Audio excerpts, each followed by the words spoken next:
Je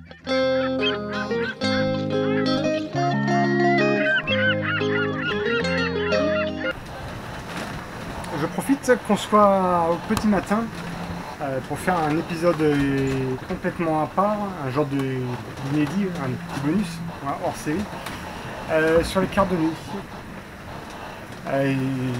Bon, mon expérience est quand même toute relative, hein, il ne faut pas l'oublier non plus. J'ai peu d'expérience en cartes de nuit, mais par contre je me dis, dans ma façon de faire, il y a peut-être des choses qui peuvent intéresser des gens qui veulent sauter le pas, ou il y a peut-être des trucs et astuces qui pourraient rendre service à d'autres personnes. Alors je me lance, et si jamais vous avez des idées, des commentaires ou des suggestions pour améliorer tout ça, n'hésitez pas, les commentaires, c'est fait pour ça. Et si vous voulez vous abonner à ma chaîne ou regarder mes vidéos où on voit mes premières navigations de nuit, n'hésitez pas aussi. Alors au niveau de la navigation de nuit, il y a dans un premier temps l'électronique du bateau. Au niveau de l'électronique du bateau, moi ce que j'utilise, comme j'ai déjà expliqué, c'est l'AIS. L'AIS, ça c'est vraiment pour moi indispensable. C'est ce qui est... On ne peut pas naviguer de nuit en solo sans cet appareil. Ça permet de savoir précisément où sont les bateaux, quelle vitesse, quel cap. Et par exemple, là vous voyez, juste à côté de mon bateau, on voit qu'il y a un autre bateau en vert ici. Si je clique dessus, je vois qu'il s'appelle Atalante. Je vois sa vitesse, 2,1 nœuds. J'ai encore d'autres renseignements si je veux. Et si je regarde par la fenêtre, hop, bah tiens, voilà, je vois, il est juste là-bas. Ça fait un petit moment que je surveille celui-ci. Donc, au niveau de l'équipement, j'utilise essentiellement l'AIS et également le Merveille, qui est un détecteur de radar qui me permet de repérer les pêcheurs qui coupent. Ça me permet de repérer les pêcheurs qui coupent leur AIS pour éviter que les concurrents voient où est-ce qu'ils vont pêcher. Par contre, souvent les pêcheurs ont quand même un radar sur leur bateau. Et ce petit appareil, à chaque fois que le faisceau du radar passe au niveau de l'antenne de l'appareil, ça me permet de savoir où se situe le bateau qui met. Bah tiens, justement celui qu'on a vu tout à l'heure, il est ici. Enfin, il est entre les deux mêmes. J'en ai aussi un autre derrière qui...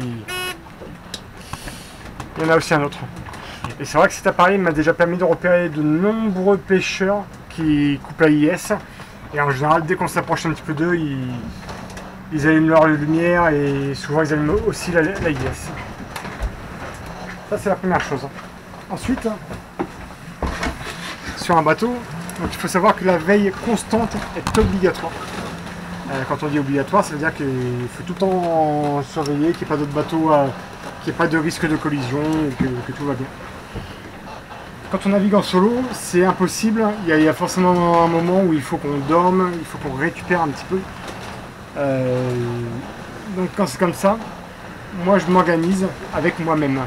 C'est-à-dire que une fois c'est moi qui vais faire l'écart, la fois d'après c'est moi qui vais faire l'écart, la fois d'après c'est moi qui fais l'écart, la fois d'après c'est moi qui fais l'écart. Bon, non, arrêtez ce que je fais. Bon déjà j'essaye de faire des petites siestes de 10 à 12 minutes maximum. Quand je dis sieste, c'est un grand mot. C'est-à-dire je mets la minuterie sur 12 minutes et généralement je me réveille toujours avant qu'elle sonne. Au niveau de l'équipement, donc vous voyez, dès qu'il fait nuit, automatiquement je mets le gilet de sauvetage. J'ai une longe pour pouvoir m'attacher partout sur le bateau si jamais j'ai besoin, si j'ai besoin de m'attacher en urgence. J'ai une polaire qui est assez chaude, mais pas trop non plus, parce que le but c'est pas de transpirer toute la nuit, parce que à l'extérieur il fait un petit peu frais quand on est au niveau de la barre, et quand on est sous la capote ici, il fait très très bon, parce qu'on est bien protégé du vent. Donc l'idée c'est de ne pas passer du chaud au froid en permanence, et de ne pas avoir à retirer une veste sans arrêt. D'autant qu'un gilet de sauvetage comme celui-ci, ça tient relativement chaud. J'ai aussi un pantalon, c'est un pantalon étanche, enfin spécial pour la mer. Dans une poche, j'ai une VHF portable étanche qui me permet de pouvoir communiquer si jamais je devais tomber à l'eau, ou enfin, de façon quand même relative. Ça peut me permettre aussi de pouvoir contacter un navire en urgence si j'ai pas le temps de descendre en bas pour aller prendre ma VHF fixe pour le contacter. Et dans l'autre poche qui est ici, j'ai un couteau qui peut me permettre de couper un cordage en urgence ou de couper quelque chose, un filet ou quelque chose dont il faudra qu'on se sépare en urgence. Également, j'ai toujours aussi la lampe frontale sur la tête. D'ailleurs, je vais l'enlever après. Enfin, je ne vais pas l'enlever tout de suite parce que je pense que depuis hier soir, je dois avoir la marque. Donc, je l'enlèverai juste après. Maintenant, cette lampe frontale, elle est quand même très pratique parce que déjà d'une part, elle est étanche. Il y a 2 modes dessus. Je ne sais pas si ça marche en plein jour. Un mode automatique, donc dès que je passe la main devant ou dès que je passe devant un objet, hop, elle s'allume ou elle s'éteint. Et après, il y a le mode traditionnel, marche arrêt, hop, voilà, différentes puissances. Et aussi, tiens, ce qui est intéressant, c'est le mode qui clignote. Quand je suis à proximité d'un bateau de pêche et que je ne suis pas sûr qu'il m'ait bien vu, je le mets en mode clignotant et j'éclaire un coup la grand voile pendant 3-4 secondes. Et après, j'éclaire le bateau de pêche en question. Ce que je fais aussi pour éviter de tomber dans un sommeil trop profond, quand je fais mes petites siestes de 10-12 minutes, je laisse toujours la VHF avec le volume au maximum et avec le squelch réglé de façon à ce que ça ne grésille pas. Comme ça, dès qu'il y a une conversation, dès que ce soit avec un sémaphore, que ce soit le cross, enfin peu importe qui, au moins ça fait du bruit et ça me tire immédiatement de ma torpeur. Ça me permet de, même si j'ai pas dormi mes 12 minutes, il y a quelque chose qui s'allume et je suis vigilant. Je me dis aussi de la même façon, si je me dirige sur des filets pendant mon sommeil et qu'un bateau de pêche me repère en train d'aller sur ces filets, il peut aussi me prévenir, ce qui fait que je mets les chances de mon côté. Autre chose, donc ici sur ce bateau, quand je fais une sieste pour un quart, pour moi il est hors de question de dormir dans la cabine avant ou dans les cabines arrière, parce qu'elles sont trop confortables. La cabine avant est très confortable, mais le problème c'est qu'à l'avant, quand on est en navigation, ça bouge beaucoup. À l'arrière, elles sont très confortables, mais par contre, le risque, c'est de s'endormir assez profondément et de ne pas entendre le réveil. Ou même si jamais il faut se lever en urgence, c'est compliqué d'être réactif. Le temps de sortir de la bannette. Donc ce que je fais, et ça c'est une chose que j'avais pas prévue sur ce bateau, je m'en suis rendu compte cette nuit, je vais vous expliquer pourquoi. Donc en général, je mets mon duvet, j'ai mon oreiller, et avec tout l'équipement que j'ai sur moi, j'ai même pas besoin de rentrer dans le duvet, je me pose directement sur le duvet, je garde les chaussures au pied, comme ça je suis réactif si j'ai besoin de monter sur le pont en urgence. Et donc je retire les petits dossiers, de façon à avoir un petit peu plus de place pour dormir ici. Par contre, ce que j'avais pas pensé, ce que j'avais pas prévu, c'est que cette couchette, quand le bateau il gîte sur tribord, il n'y a pas de souci puisque je suis retenu par les équipés. Par contre, comme aujourd'hui, comme cette nuit, quand le bateau gîte dans l'autre sens, c'est impossible de dormir dessus. J'ai dormi dessus, je me suis pris la table qui était à côté peut-être 2 fois. Donc après j'ai dit bon, je baisse les bras, on passe à autre chose. Donc j'ai essayé de poser mon petit matelas rouge par terre, à même le sol là juste ici, pour être au centre du bateau. Mais le problème, c'est qu'au centre du bateau et au ras du sol, déjà on sent les vagues qui tapent sur la coque, et j'ai l'impression que ça bouge énormément. Donc je me suis dit c'est pas le bon plan. Donc ce que j'ai fait, tout simplement, vous voyez, je me suis installé ici, là, dans la descente. J'ai pris un plaid comme ici, que je posais sur le côté. Et comme quand on est dans un train, dans l'avion ou dans une voiture et qu'on veut dormir, et ben je dormais directement comme ici. Je posais mon téléphone réglé sur 10-12 minutes, je posais entre mes jambes de façon à ce qu'il ne glisse pas ailleurs et qu'il soit protégé par une éventuelle éclaboussure. Et donc je m'endormais de cette façon. Au moins, quand j'étais ici, ça me permettait d'entendre si jamais le pilote automatique se déconnectait, ou si à l'intérieur l'AIS sonnait, ou si le merveille sonnait, enfin, ou s'il y avait une alarme quelconque, j'étais au courant tout de suite. Et même l'avantage, c'est que j'avais juste à me baisser comme ici.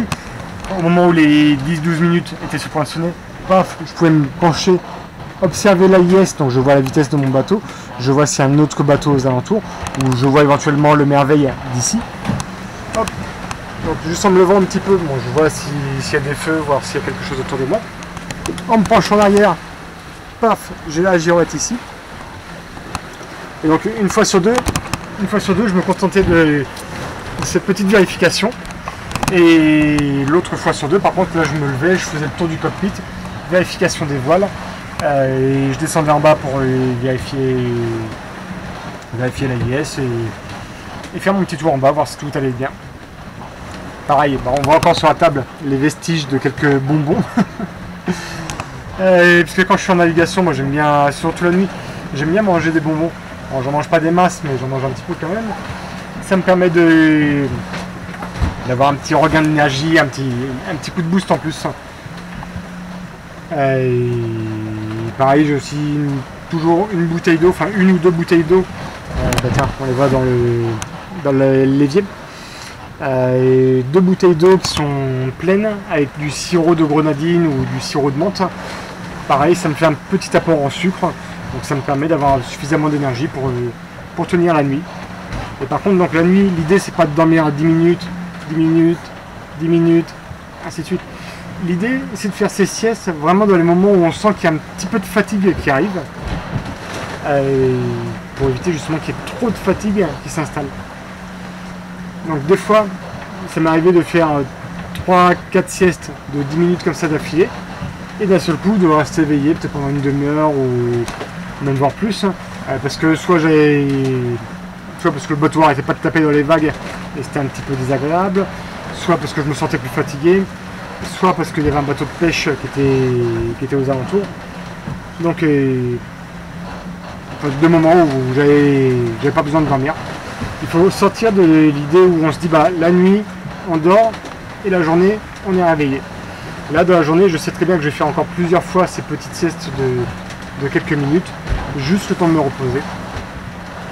Donc j'espère que ces conseils auront pu vous servir, vous apporter un petit peu pas de nouveauté, mais bon en tout cas vous montrer que c'est faisable. Et honnêtement, hier, si vous regardez les autres vidéos, vous allez voir que hier soir, juste avant la nuit, j'étais quand même très contrarié par différentes choses. Le pilote automatique qui ne fonctionnait pas, le retard qui commençait à s'accumuler, la météo qui n'était pas aussi précise que ce qu'avaient annoncé les différentes applications que j'utilise, le fait qu'il fallait changer de route en dernière minute. Enfin, ouais, il y avait pas mal de petites choses comme ça qui m'ont contrarié. Je vais même passer un petit coup de téléphone à ma femme, vu que j'étais pas très loin des côtes à ce moment-là, j'avais un petit peu de réseau. Et le fait d'entendre sa voix, ça m'a fait beaucoup de bien, et donc ça m'a apaisé. Malgré tout, j'étais quand même encore contrarié. Et le soir, à partir du moment où la nuit a commencé à tomber, déjà j'ai commencé à me sentir beaucoup mieux. Et par contre, à partir de 2h30, quand j'ai pu prendre un cap à peu près correct et remettre toute la toile sur le bateau, là, je me suis senti vraiment très très bien. Et j'en profite aussi, tiens, en parlant de toile sur le bateau, certaines personnes conseillent de prendre un riz d'entrée de jeu pour la nuit.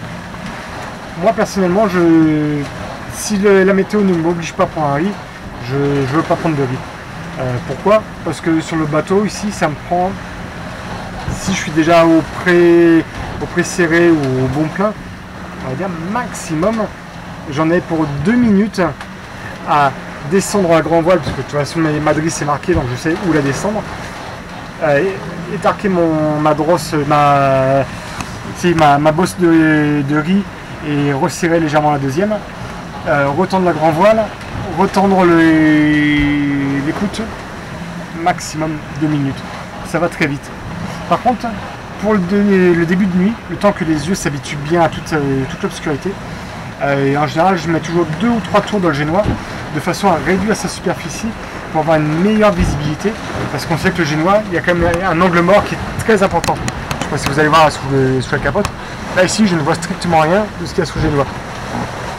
Bon, si des fois entre 2 vagues, quand il y a des vagues qui renvoient le bateau assez haut, j'aperçois ce qui se passe, mais donc c'est la raison pour laquelle j'enroule légèrement le génois.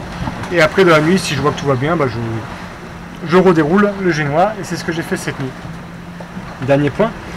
Et sur le bateau, donc quand je suis à l'intérieur, j'ai toujours une petite lampe que j'accroche sur l'anneau du panneau de descente. Une lampe qui éclaire en rouge, donc une petite lumière toute douce qui ne m'agresse pas les yeux, qui me permet de voir en permanence aussi ce qui se passe en bas.